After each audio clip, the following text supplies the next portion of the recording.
Okay, I want to talk about a few other topics that are very, very helpful at creating markets and ensuring profitability. One of them is addiction and dependency.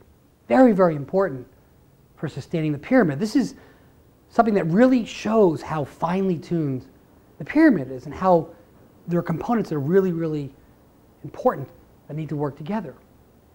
So the pyramid, because of the consumer nature, takes away our sense of ourself. It leaves us empty.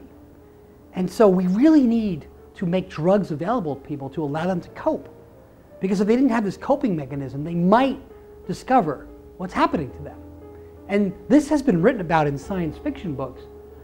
But the remarkable thing is people don't realize that it's here right now. Some of these drugs are legal and some of them are not.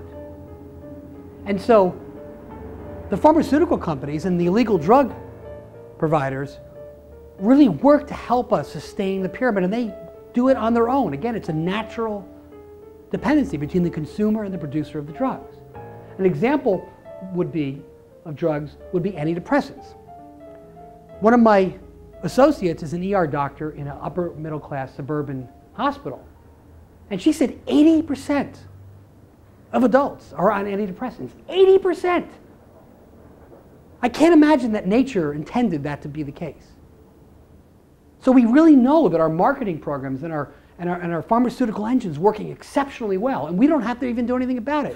We just have to help them get the policies that they need and keep attention away from any criticism of that. ADD drugs, perfect one here, is that it's not the children that need the drugs, it's the parents. That's the irony behind the whole thing.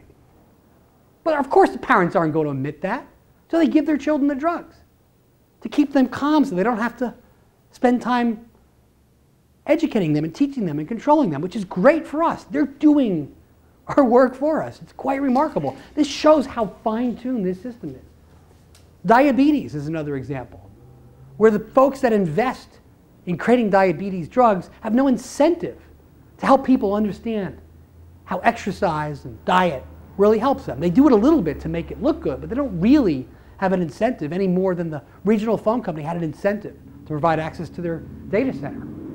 And the amazing thing is we're going to start talking about corporations. The amazing thing about a corporation is it has a lifespan that goes beyond a human lifespan.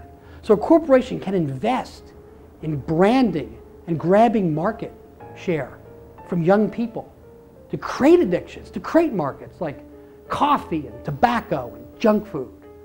These are very, very important lifetime customers that corporations can invest to really get value. Another example of addiction is welfare.